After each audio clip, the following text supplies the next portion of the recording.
What is up, leaders? Today's question comes from Nick, and Nick is asking about experience. There's a position I want to apply for, and technically I have the experience that's required. But I don't feel like I have the experience, if that makes sense. How do I tell if I actually have the experience for something or not? Nick, that is a wonderful question, and thank you so much for asking it. So experience, how to define if you actually have it or not. Now, how most companies will define experience is a number of years doing something. Do you have 4 years of accounting experience? Do you have 2 years of sales experience? Basically, have you had a job where that's been one of your responsibilities for X amount of years? Now, as we all know, doing something for X amount of years doesn't necessarily make you experienced at it. Picture it this way. Let's say if you had one of those older, are they called rotary phones? Like the ones like where the numbers are like in a circle dial, and like you have to like pick the number and then like swing the dial to like select that specific number. If you have 10 years operating one of those types of phones, is it accurate to say you have 10 years experience handling phones? Absolutely not, because that type of phone is old and outdated.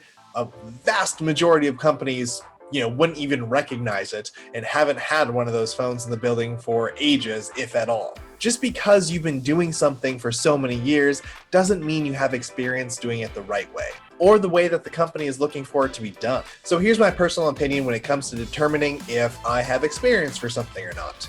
And that is, how many times have you tried it and failed? That's right. My unit of measurement when it comes to experience is how many times have you failed at this over X amount of time. And let me clarify why that is. When I was younger and I got my first bike, my parents weren't necessarily interested in teaching me how to ride it. So what my mother told me was, in order to learn how to ride a bike, you had to fall off of it 1,000 times. And then, like magic, you would master the art of riding a bike. Now, I didn't see through this deception at this point in time, so I took her word for it. I got my bike, I went out, and I literally tried to sit up on it, and then I would purposely fall over and over and over again. And I'm being completely honest. I thought that if I fell over on my bike 1,000 times, I would be able to do anything. 1,001 would never happen, because after that 1,000th time, you've mastered it. And so for several weeks, I would literally just go outside and fall on my bike. But not all the falls were the same. The first few falls were horrifying. It's my first time on a bike. I have no one here to support me. I have no one here to tell me if I'm doing it wrong or right. So it was just focused on, oh my God, am I doing this right? And then I can tell you, after about 5 or 6 falls, I stopped giving a shit about if I was doing it right, because it hurt. It sucked to fall over and over again. So I no longer cared about, am I doing this right or not? I was just focused on the goal. Fall 1,000 times. So because of those initial failures, my initial fear of doing it right and wrong was basically thrown out the window, because I was in pain and I didn't give a shit anymore. I was just focused on achieving that goal. Then about 20 or 30 falls later, I started to realize, hey, falling hurts. So still, I had that goal of 1,000 falls in mind, but now I was like, I don't want to get hurt 1,000 times. How do I do this without getting hurt? So what I decided to do was to gather up my snow pants and winter jacket, like the big puffy cushiony kind, as well as I gathered some leaves from our yard and basically made a leaf pile. And so I was like, okay, I got my puffy pants, I got my puffy jacket, and I have my leaf pile to fall into. So this way I can fall and I won't hurt myself. So that second set of falls, my focus was on not getting hurt. And by taking, those precautions to make sure that I could fall without getting injured or without feeling too much pain, that really kind of got rid of my fear of falling, because I knew that I would be okay, because I felt the experience of getting hurt and I took precautions to make sure I didn't get hurt, and then I tested those precautions out and I knew that they worked. So I was very, very confident in my ability to fall and not get hurt. The third issue that I ran into while I was falling over and over again is what constituted an actual fall. Like, if I'm getting up, if I only get up halfway, if I'm at a 45-degree point and I just fall back over, does that count as a real fall, or is that me just not fully getting up?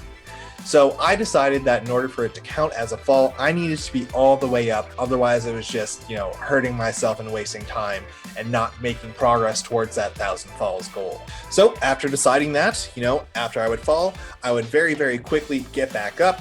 Then I'd, make sure that I was on my bike, feet off the ground and on the pedals, and then I would just tip back over. Now, I would do this over and over again, and what it got me really comfortable with was getting back up from the fall and getting on my bike, and it really kind of taught me to balance without my feet being on the ground. Because after you fall like 50 times in a row, you want to take a quick breather, and I just, naturally found time to do that while I was balancing on my bike. So I, kind of mastered balancing on my bike before I even started working the pedals. And just a quick side note, after, every session of being outside, I'd run back inside and, tell my parents, oh, hey, I fell, 30 more times today, or I fell 42 more times today. How many is that total? And they would just make up a bullshit number. You're at 312, you're at 419, you're at 565. Years later, I realized that they weren't counting. So at this point in time, I had gotten over my fear of falling. I had gotten over my fear of, experiencing pain. I've really gotten the handle of balancing on the bike. And I'm still like, oh, I have like 600 more falls to go. So when I was taking my breaks in between falling and balancing on my bike, just, because I was bored and my mind was wandering, I started, moving the pedals forward and backward. I wasn't going very far, but I was going like, 2 inches forward, 2 inches backward, 2 inches forward, 2 inches backward. And, the first few times I did that, I fell immediately. And then, I just kind of zoned out while I was practicing. And as I did it more and more, I was able to go farther forward and farther backward without falling.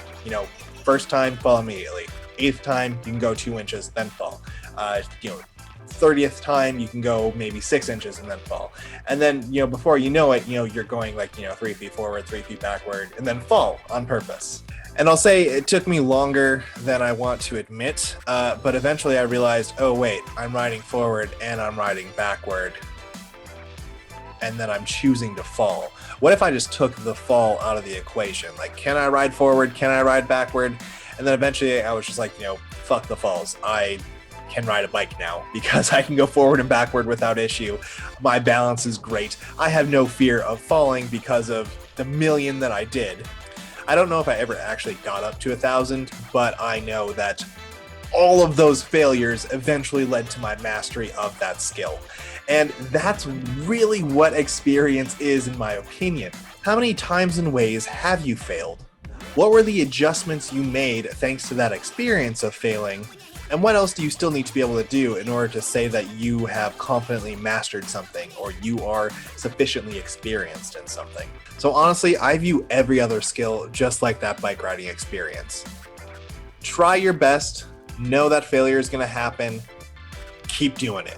Obviously, you don't want to fail on purpose, but with the knowledge that those initial attempts are going to eventually lead in failure, try to rack up as many failures as you can. If you can get to 1,000 failures and you've made adjustments based on your failures up to that point, I think you are sufficiently experienced in something. And if you're working on it and you get to the point to where you're like, do you know what? No, I have this skill down. I don't want to fail 1,000 times. I only needed to fail 40 times. I only needed to fail 103 times. I only needed to fail 250 times. I've got it down now. I don't want to keep failing. I've made the necessary adjustments. Congratulations. I also think you have experience in that area or you have mastered that skill. So Nick, if you're still questioning yourself on if you have enough experience to apply for a certain job or to achieve a certain result when you're in that job, I think you should ask yourself, have I failed enough that I know how to maneuver the problems that come with that responsibility or with that position or with that skill? Have you learned to put pads on if you're planning on falling over and over again? Have you learned to collect leaves and put them in a pile so you can practice more and more for longer durations of time? Have you learned that failing does not mean you should stop? It's a natural part of the process, and you can get back up right after you fall over to try again. If your answer is yes, then I say you're experienced. I say you've got the skill down, and I think you should go for it. If your answer is no, start failing more. Push yourself to failure, and then get up and do it again. Go even further. That's really how experience is gained. It's pushing yourself to failure, learning from that failure, and trying again and trying to get even further. But knowing that failure will come again, and knowing that that is a chance for you to learn and make improvements so the next time you can go even further. Thank you so much for your question, Nick. I hope this helps, and if you do apply for that job, I hope you get it. Best of luck.